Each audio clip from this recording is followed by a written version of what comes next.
लेकिन आपको बताने में मुझे बड़ी खुशी होती है कि आपका काम 7,500 और महंगाई भत्ता अगले आने वाले 2 महीने के अंदर आपको मिलेगा।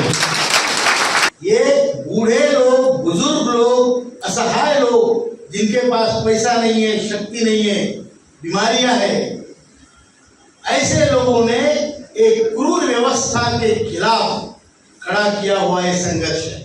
कोषाध्यक्ष आदरणीय BS नारखेड़े जी, हमारी महिला विंग की अध्यक्षा आदरणीय शोभाताई आरस, उसी प्रकार हमारे उड़ीसा के संगठन के प्रमुख नेताओं में से एक आदरणीय सुबुद्धि जी, मायाधर मल्लिक जी, प्रशांत कुमार सतपति जी और आप सभी मेरे भाइयों बहनों माताओं, हमारा संघर्ष पिछले 8-9 साल से है और ये संघर्ष ये मामूली संघर्ष नहीं है। ये बूढ़े लोग, बुजुर्ग लोग, असहाय लोग जिनके पास पैसा नहीं है, शक्ति नहीं है, बीमारियां है, ऐसे लोगों ने एक क्रूर व्यवस्था के खिलाफ खड़ा किया हुआ ये संघर्ष है। बहुत क्रूर व्यवस्था है। इसमें पॉलिटिकल पार्टी की बात नहीं कर रहा हूं। आज कोई पार्टी है, कल कोई पार्टी होगी, उसकी बात नहीं है। हमारे देश की व्यवस्था बड़ी क्रूर है, उसमें ब्यूरोक्रेसी भी आती है, सब लोग आते हैं। उस क्रूर व्यवस्था के साथ हमने संघर्ष खड़ा किया है और संघर्ष जीतने के लिए खड़ा किया है, क्योंकि हमें हारने की चॉइस है ही नहीं, हमको सिर्फ जीतना है। और इसके लिए संपूर्ण हिंदुस्तान में, पूरे हिंदुस्तान में संघर्ष खड़ा हुआ है। हमारा आदर्श इतने गरीब लोग, असहाय लोग, बूढ़े लोग और सिस्टम इतनी बड़ी क्रूर, कठोर, उससे कैसे लड़ पाएंगे? तो हमारे सामने आदर्श है। प्रभु श्री रामचंद्र एक वनवासी थे। उन्होंने वानरों की सेना बनाकर एक बलाढ्य रावण को, जिसके 10 मुख थे, उसको हराया है। उन्होंने सोने की लंका जिसकी थी उसको हराया है। जब वो वानरों को साथ में लेके कर सकते हैं तो हम इंसान हैं, बराबर की नहीं? इंसान है हम, लड़ नहीं सकते? बिल्कुल लड़ सकते हैं। और इसीलिए ये संघर्ष पिछले 8 से 10 साल से अविरत जारी है। मैं आपको बता दूं, बुल्ढाना में जहां से मैं आता हूं वो हमारे NSC का हेडक्वार्टर्स है। उसमें पिछले 6.5 सालों से दिन रात अनशन चल रहा है। 50 लोग, 100 लोग डेली वहां पे उपवास करते हैं। इतना बड़ा संघर्ष शायद भारत में कभी हुआ होगा। लेकिन आज हम लोग अपने अस्मिता के लिए लड़ रहे हैं। ये लड़ाई केवल पैसों की नहीं है। पैसा तो हमारा है, जरूर है, मिलना चाहिए और मिलेगा, लेकिन ये लड़ाई हमारे अस्तित्व की, हमारे वजूद की है। हमने पैसा जमा किया है हर महीने 417, 541, 1250। अब 25-30 साल का हिसाब देखो, वैल्यूएशन के हिसाब से हमारा सरकार के पास तकरीबन 20 लाख रुपए जमा होता है। 20 लाख रुपए मेरा जमा है, वो वापस कभी नहीं मिलेगा, वो वापस कभी नहीं मिलेगा। और उसका ब्याज जो 15,000 होता है वो भी नहीं मिलेगा, हमको 1,000 रुपए मिलेगा। ये कहाँ का न्याय है? हमारे बूढ़ों को, बुजुर्गों को इस कठोरता में धकेलना, ये कहाँ की व्यवस्था है? हमारा देश जिसमें मातृ देवो भव, पितृ देवो भव, गुरु देवो भव की संस्कृति है, उस देश में, उस देश का बूढ़ा, बुजुर्ग, माँ बाप भूखा रह रहा है, बाकी लोगों को चाहे भूखट में बांट रहे हैं। बराबर है कि झूठ है? बराबर है। बराबर है कि झूठ है? बराबर है। और इसीलिए संघर्ष है। मैं क्या चाहता हूं? हम कोई राजमहल नहीं चाहते, हम कोई मुकुट नहीं चाहते।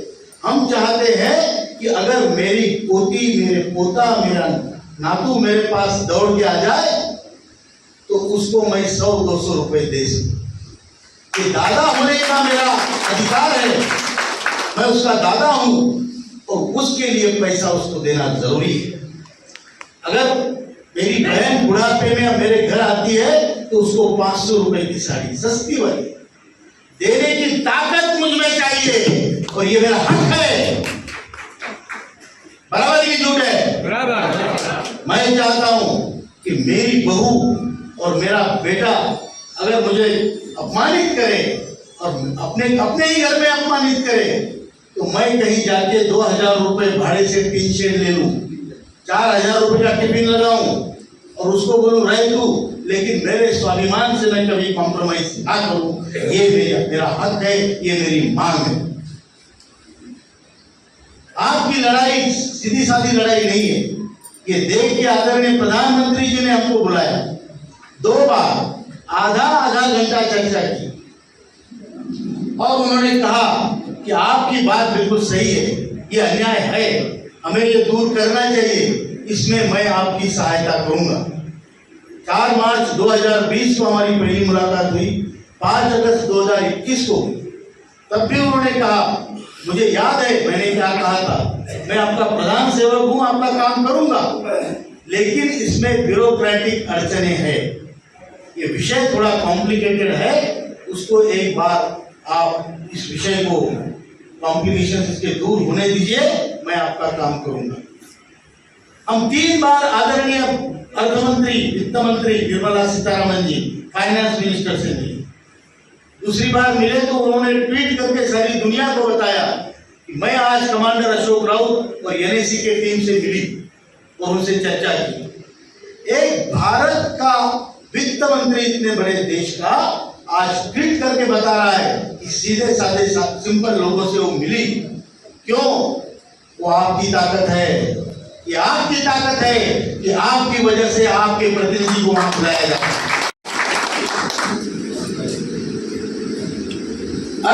हमारे जो लेबर मिनिस्टर है आदरणीय मनसुख मांडविया जी, उनके पहले थे भूपेंद्र यादव जी, उनके पहले थे संतोष कुमार गंगवार जी, उनके पहले थे बंगारू दत्तात्रेय जी, इन सभी से हम कई बार मिले, प्रेजेंटेशन दिए, लेकिन अभी तक हमारा काम नहीं हुआ है।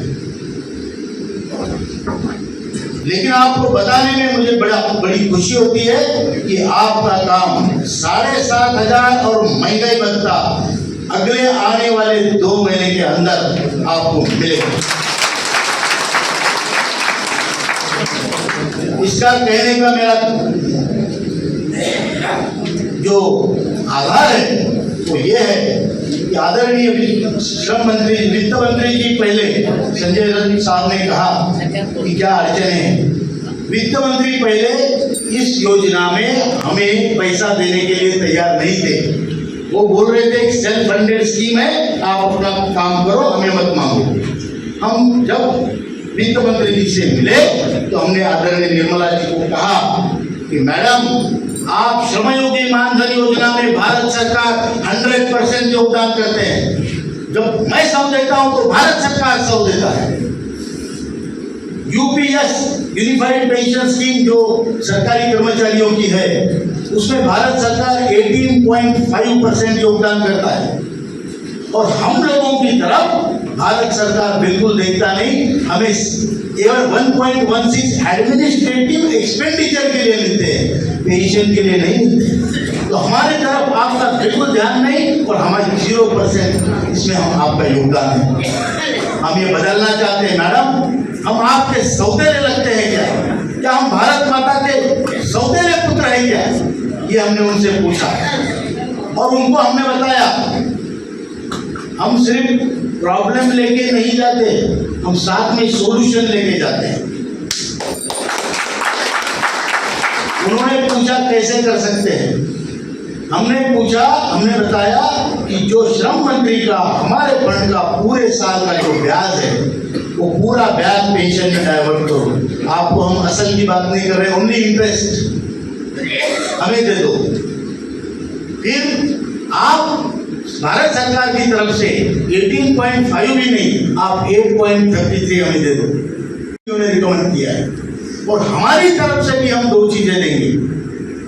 तो तो वित्त मंत्री बोले अरे आप तो मांगने वाले हैं, आप दे कैसे सकते हैं? मैंने बोला वही तो खासियत है कि पूरा फंड दिया किसने है? ये पूरा फंड हमने दिया है, बराबर है कि नहीं है? जब हम इतना पूरा फंड दे सकते हैं मैडम तो और भी दे सकते हैं, लेकिन हमारे बुढ़ापे में हमारी इज्जत रखो, हमारी आबरू रखो, बुढ़ापे में हमें अपमानित होने से बचाओ, हमारी लाइफ को डिग्निटी दो, सम्मान दो और हमारे मरण को भी सम्मानित करो। इस प्रकार से हमने कहा, हमने बोला दो चीजें हम दे सकते हैं। पहली बात, जो 8.33 हमारा आप काटते हैं मालिक का, वो पूरा 12% काटो, हमें फर्क नहीं पड़ता है। बराबर बराबर है क्या? आंदोलकों की आवाज निकलनी चाहिए। जब आवाज नहीं निकलेगी तो सुनेगा कौन भाई? बराबर है ये? आंदोलनकारी एक योद्धा होता है, उसको डर के नहीं चलेगा, बात रखनी चाहिए, बात करनी चाहिए। भले हम किसी की इंसल्ट ना करें, लेकिन बात रखने में बिल्कुल हिचकिचाहट नहीं होनी चाहिए। बराबर? तो हमने उनको बोला हमारा 8.33 नहीं, पूरा 12% ले लो। दूसरी बात हमने बोली 15,000 की सीलिंग 25,000 की करो। हमें जवानी में हमसे 2 पैसे ज्यादा ले लो, फर्क नहीं पड़ता, लेकिन बुढ़ापे में हमारी इज्जत रखो। वो खुश हुए, उन्होंने बोला मैंने पहली बार संगठन देखी जो बोल रही कि हमसे भी ले लो। मैंने बोला हम आपको लूटने नहीं आए, हमको ये प्रॉब्लम सॉल्व करना है। जितना हमारा इंटरेस्ट है उतना आपका भी इंटरेस्ट इसमें है, क्योंकि ये लोग कोई पाकिस्तानी नहीं है, हमारे भारत के बुजुर्ग हैं। उन्होंने बात मानी और उन्होंने कहा मैं जितनी हो सके मेरी तरफ से मदद करूंगी। ये वित्त मंत्री की पहली बार उनका विचार बदला है कि ये सेल्फ फंडेड स्कीम हम नहीं देंगे, इसके बजाय वो बोल रहे हैं कि मैं इसमें आपकी मदद करूंगी। ये बहुत बड़ी बात है। फिर हमें लेबर मिनिस्टर ने हमको बुलाया, तो लेबर मिनिस्टर ने हमने एक आंदोलन, आपको याद होगा 10 दिसंबर से हम आंदोलन करने वाले थे। हमको 6 दिसंबर को लेबर मिनिस्टर ने बुलाया और कहा आंदोलन मत करो। आंदोलन का जो उद्देश्य होता है सरकार के पास अपनी बात पहुंचाना। आपकी बात हमारे पास पहुंच गई है, हम काम करेंगे आपका, उस पर हमें समय दो, लेकिन आप आंदोलन मत करो। भले आप मीटिंग ही करो, मीटिंग करो, सभा लो, लेकिन आंदोलन मत करो। हमने बोला सर हम आपकी बात मानेंगे और आंदोलन वापस लेंगे, हमें इसका परिणाम दिखना चाहिए। बोले बिल्कुल दिखेगा। हमने आंदोलन वापस लिया। उन्होंने 20 तारीख को हमको प्रेजेंटेशन के लिए बुलाया। हमने पावर पॉइंट प्रेजेंटेशन किया। उसमें मंत्री जी स्वयं थे, मनसुख मांडविया जी, उनके साथ उनका पूरा मंत्रालय का जो बड़े अधिकारी थे, सीपीएफसी थे और सीपीएफसी का ऑफिस के सारे अधिकारी थे, और हमने प्रेजेंटेशन किया। 1 घंटे का प्रेजेंटेशन किया। उसमें हमने उनको बताया, मेरी भाषा समझ में आ रही है? उसमें हमने उनको बताया आज की तारीख में आपके पास कितना पैसा है, वो पैसे का हर साल कितना ब्याज आता है, जो 7.5 करोड़ कार्यरत कर्मचारी है, कार्यरत कामगार है, वो कितना उसमें योगदान करते हैं, उनका कितना कॉन्ट्रीब्यूशन हर साल आता है, और ये दोनों पे कितना ब्याज होता है, कितना इंटरेस्ट होता है, और इंटरेस्ट का हमें आप कितना पेंशन के तौर पे बांटते हो। असल तो हम बढ़ा रहे हैं, कॉन्ट्रीब्यूशन हो रहा है, लेकिन जो इंटरेस्ट आ रहा है उससे 1/4 से भी कम हमें पेंशन में मिलता है। 1 घंटे के प्रेजेंटेशन में माइंड यू किसी ने भी कोई ऑब्जेक्शन नहीं लिया। इतना हमारा स्टडी प्रेजेंटेशन था। हमने उनको समझाया कि आप कैसे दे सकते हैं, हमसे क्या ले सकते हैं, वित्त मंत्री से क्या ले सकते हैं, और हमारी मांग कैसे पूरी हो सकती है, ये उनको हमने बताया। उसके बाद उनको हमने बताया हमें कैसे देना चाहिए, क्यों देना चाहिए। तो हमने ये बताया कि आज हमारे भारत की देश की संस्कृति अगर बचानी है तो हमें तीसरे पीढ़ी का पहले पीढ़ी से संपर्क होना जरूरी है। एक दादा का उसके नातू से, ग्रैंडसन से संपर्क होना बहुत जरूरी है। ऐसे ही संस्कृति का वहन होता है और जतन होता है। और हमारी संस्कृति मातृदेवो भव पितृदेवो भव बचानी है तो हमें बूढ़े लोगों को सहकार्य करना पड़ेगा। अगर आप पाश्चिमात्य देशों जैसे, वेस्टर्न कंट्री जैसे वृद्धाश्रम खोल के बूढ़े लोगों को उसमें ढकेलना नहीं चाहते, वृद्धाश्रमों की संख्या कम करना चाहते हैं, तो हमारे वृद्ध लोगों को, ज्येष्ठ नागरिकों को उनके घर में उनको फाइनेंशियली एम्पावर करो, उनको पैसा उनके हाथ में दो, घर में उनकी इज्जत बढ़ेगी और उनको कोई वृद्धाश्रम में नहीं भेजेगा। ये हमने उनको बोला। कंट्रीज, अमेरिका, ये हमारा कल्चर नहीं है। हमारा कल्चर है कि बूढ़े बाप के पास 4 पैसा रहेगा तो कोई तो पूछेगा घर में, बराबर है नहीं? अरे हमने घर को बनाया, अपने बच्चों को हमने चड्डी बनियान किताब से लेके सब खरीद के देके, कर्जे निकाल के, किसी से कर्जे लेके, उधार लेके हमने उसको पढ़ाया, और आज उस बेटे के सामने हमको हाथ फैलाना पड़ रहा है कि बाबू 50 रुपए दे दो, 100 रुपए दे दो। एक बाप हाथ फैला रहा है, वो बेटा 1 दिन देगा, 2 दिन देगा, तीसरे दिन उसकी बीवी उसको बुलाएगी, बोलेगा क्या बार लगा रखा है, बराबर ही नहीं? अगर बहू हमारे सामने थाली पटकती है तो हम बोलने की हमारी हिम्मत नहीं। जब हम सैलरी लाते थे, पगार लाते थे 25,000, 50,000, तो घर में हमारी इज्जत थी, बराबर है कि नहीं? घर का सबसे पहला खाना हम खाते थे,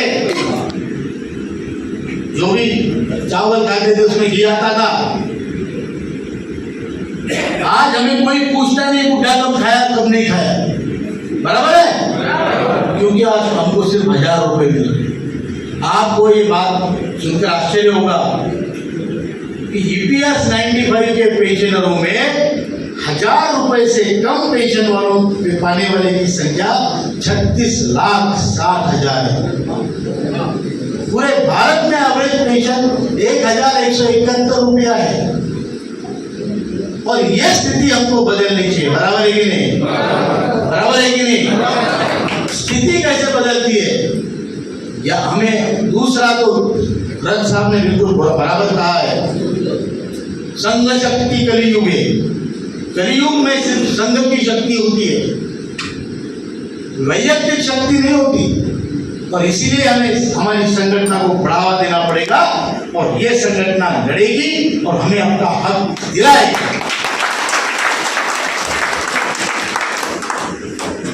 अब कुछ लोगों को हायर पेंशन चाहिए, कुछ लोगों को मिनिमम पेंशन चाहिए।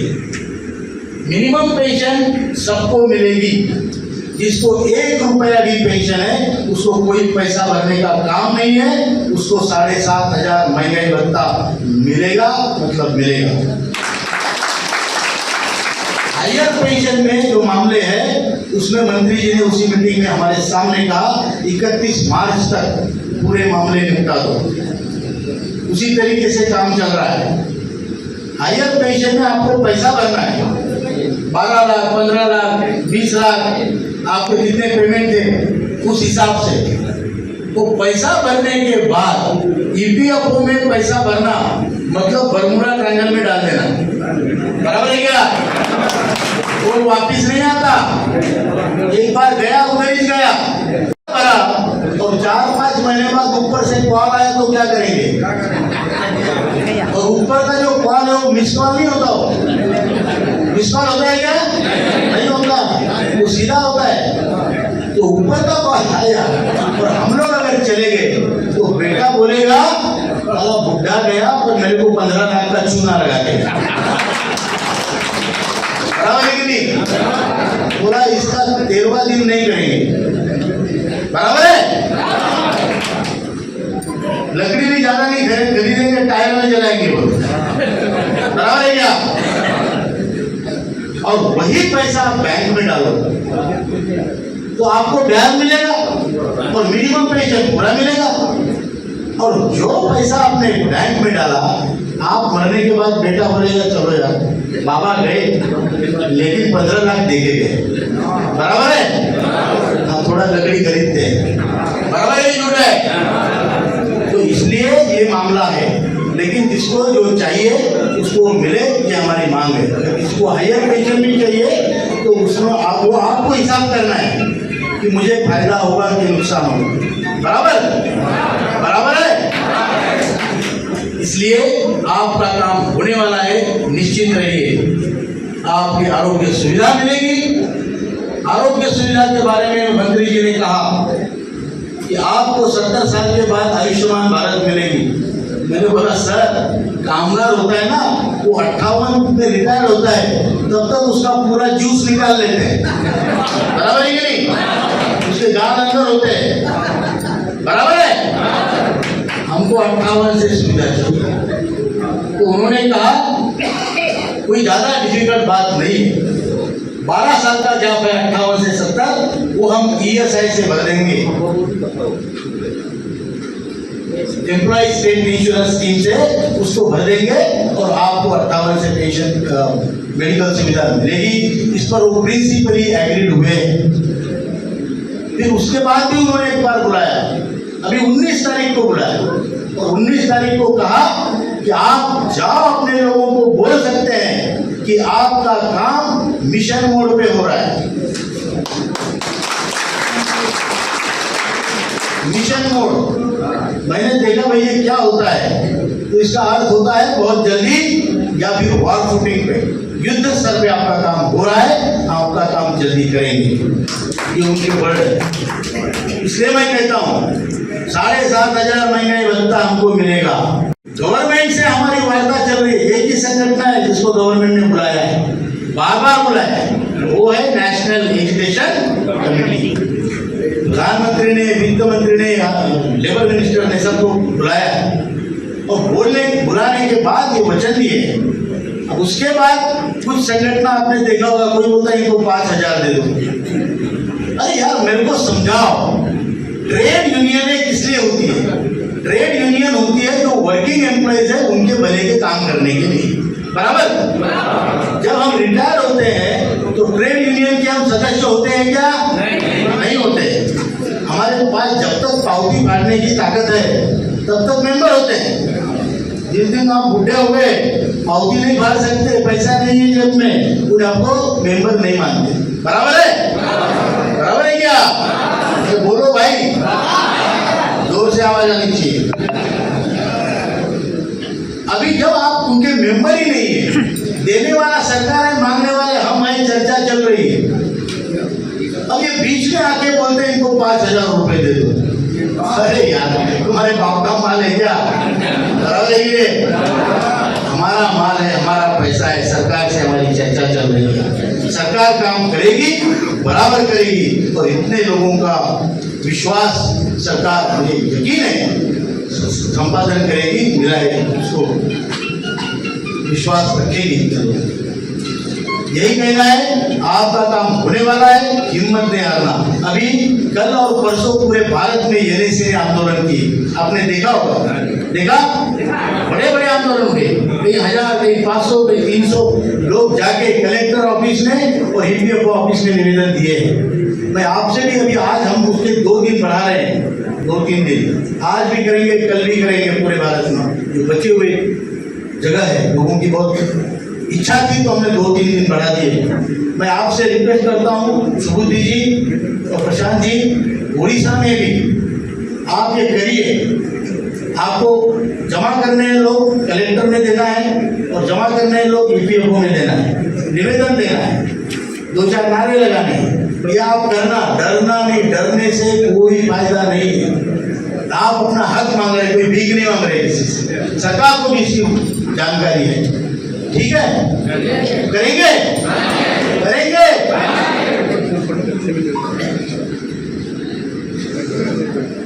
मैं आपको एक कहना चाहता हूँ, मैं यहाँ पे आया हूँ, भगवान के द्वार आया हूँ, जगन्नाथ जी के, और मेरे जगन्नाथ तो यही बैठे हैं।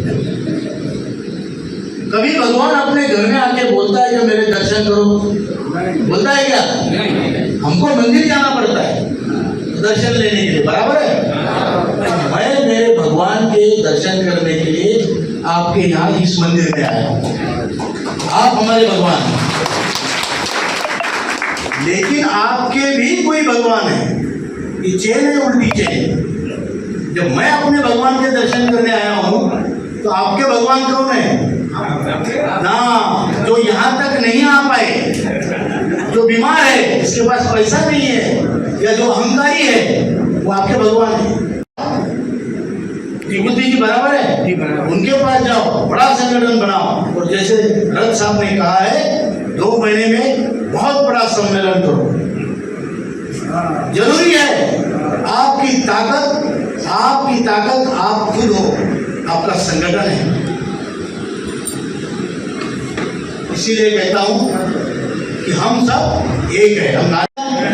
हम कर्म के हिसाब से जमा हुए, क्योंकि हम कामगार है और हमारा नाता कर्म का नाता है, कर्म का रिश्ता है।